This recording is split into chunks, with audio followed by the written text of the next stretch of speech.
crisscross, applesauce, hands in your laps. Okay, boys and girls, today we're going to continue our study on organisms. What is an organism? A living thing. Why are we studying about living things? Currently, the students are working on a unit in organisms, and at this point in the unit, we are looking at animals as living things. At the end of this part of the unit, we will be writing a report on animals, and then we will be comparing and contrasting animals to other living things, such as plants and humans. So we can know more about them? Yes, so we can learn more about them. But are you a living thing? Yes. Yes, so we are going to be learning not only about people, but we're going to be learning about animals. And at the end of study, we're going to learn to write a report. Prior to this lesson, students have been building a reading toolbox. We've been looking at different strategies for sounding out words and reading words that they don't understand or can't read.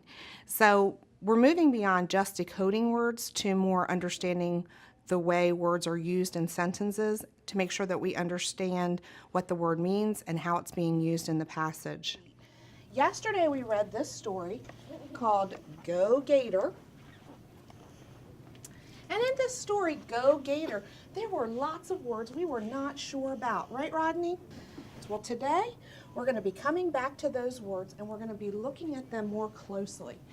You guys have been word detectives, and we've been developing all kinds of strategies to figure out what mystery words are. What are some of the strategies you've been learning about to read unknown words? We've been sounding out words. Sounding out words. Sounding out words is an excellent strategy to help us figure out what words are. Once we sound out a word, or we look for a pattern in the word, that we still might not know what that word means.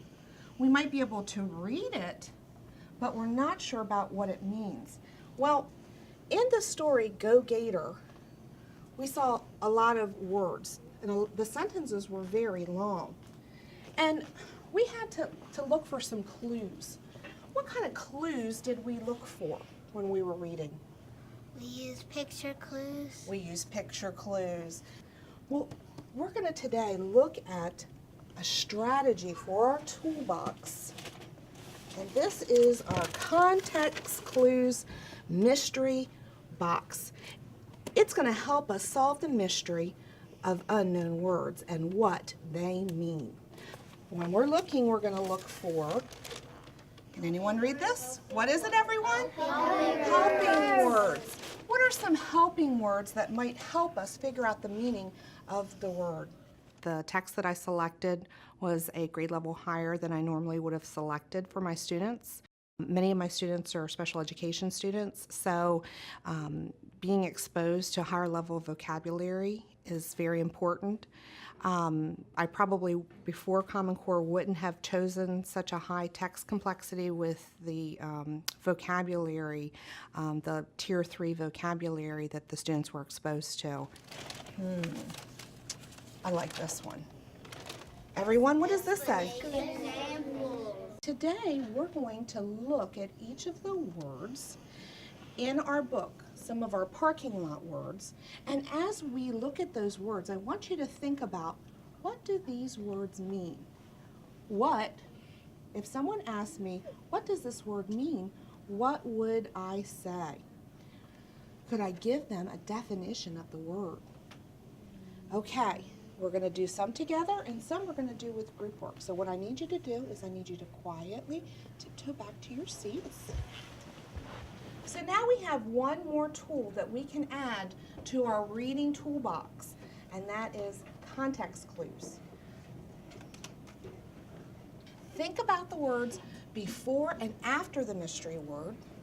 Make a guess or a prediction based on the clues in the sentence. That's what we're going to be doing today. Now, this is a page from the story that we read the other day. This is a sentence from that page. Can I have somebody read this sentence for me? This alligator float. We have two words that we had a lot of trouble with. The first word, was this word. And then we also had trouble with this word as well. So we actually have 2 mystery words, don't we, in our sentence that we're going to read. Let's look at some of the clues in this sentence. Right now, look at the sentence and see if you can find a helping word that might help you figure out what the words mean. One of the biggest challenges with Common Core is actually having the time to really look into all of the different standards.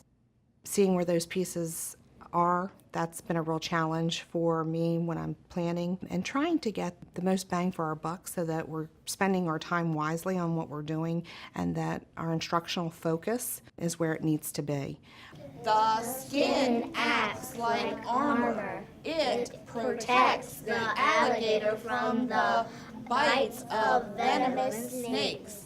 I wonder what venomous means. Edwin, can you call on some of your friends? Kill. A liquid inside of a snake that is dangerous, that can kill you. Wow. Let's look to see if there's any clues in the sentence. The bites? Oh, bites. He says bites is an important clue word. That's going to help us make a definition of venomous. Why don't you be my writer, and you can come up and right here, you're going to write a definition about what you think venomous means. At our first grade level, students at this level are really looking at sight words, and they're trying to decode words, and they're trying to figure out what the word actually is. And I think with this Common Core shift, we now have to not only look at the word, but how it's being used. First, I want you to think about, with your group, what the word means. I have a copy of each of the other sentences. Some groups will have the same words, some groups will have different words. You're going to read the sentence. The highlighter is going to highlight those helping words that will help us come up with a definition of the word. Then the writer will write down what they think the word means, and then we're going to share out. The alligator lives in a worm swamp. It is a place. Kale, read your definition. A swamp is part land, part water. Were there anything about your definition, was there anything about your definitions that were the same? Did you hear any words that were the same? No. Warm. Did you have warm in yours? Oh, so is that something you can add to your definition? No. Okay, you said something about place. Maybe you can tell exactly what kind of place. What did Kale tell you? What kind of place is it? Kale's group said it was what kind of place? What? River? It is a river. So it has part water and it has part land. So maybe that's something you can add to your definition. Very good. In my classroom, we have a very diverse background. We have 23 students in the classroom. 13 of those students are special education students. 10 of those students are ELL students.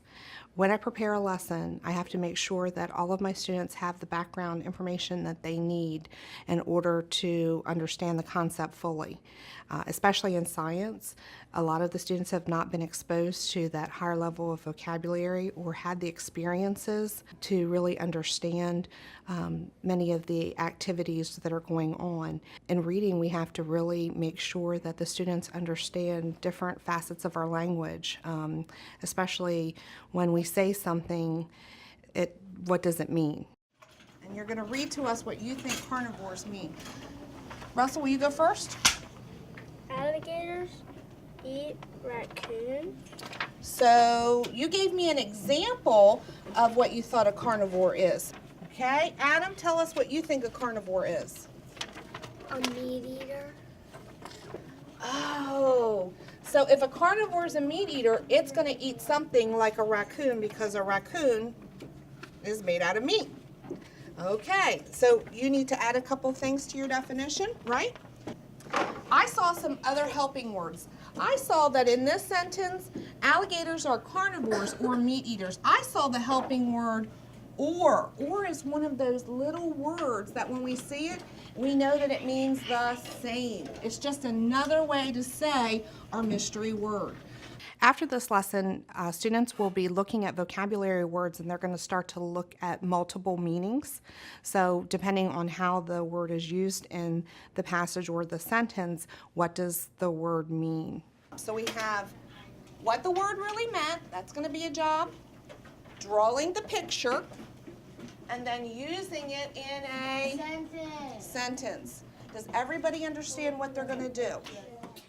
It was exciting to see the students not only be able to read the words, but then apply the definition into sentences, and then to be able to illustrate those sentences with pictures.